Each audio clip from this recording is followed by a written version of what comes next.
Hey everyone, welcome back to the channel. In today's video, I'll show you how to add and edit text in CapCut. Let's get started. First, launch the CapCut app. Tap New Project or open an existing one. Make sure no clips are selected. Tap the back arrow if needed. First, tap text in the bottom toolbar. Tap Add Text, then type in your message.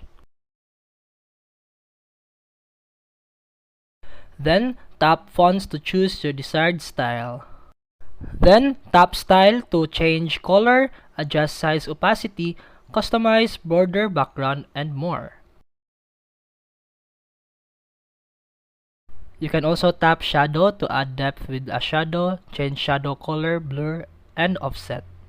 Then tap Text to apply glowing, wavy, or neon text effect. You can also go to Animation to make your text move. And that's it for today's video. If you found this helpful, please like and subscribe for more videos. See you in the next one.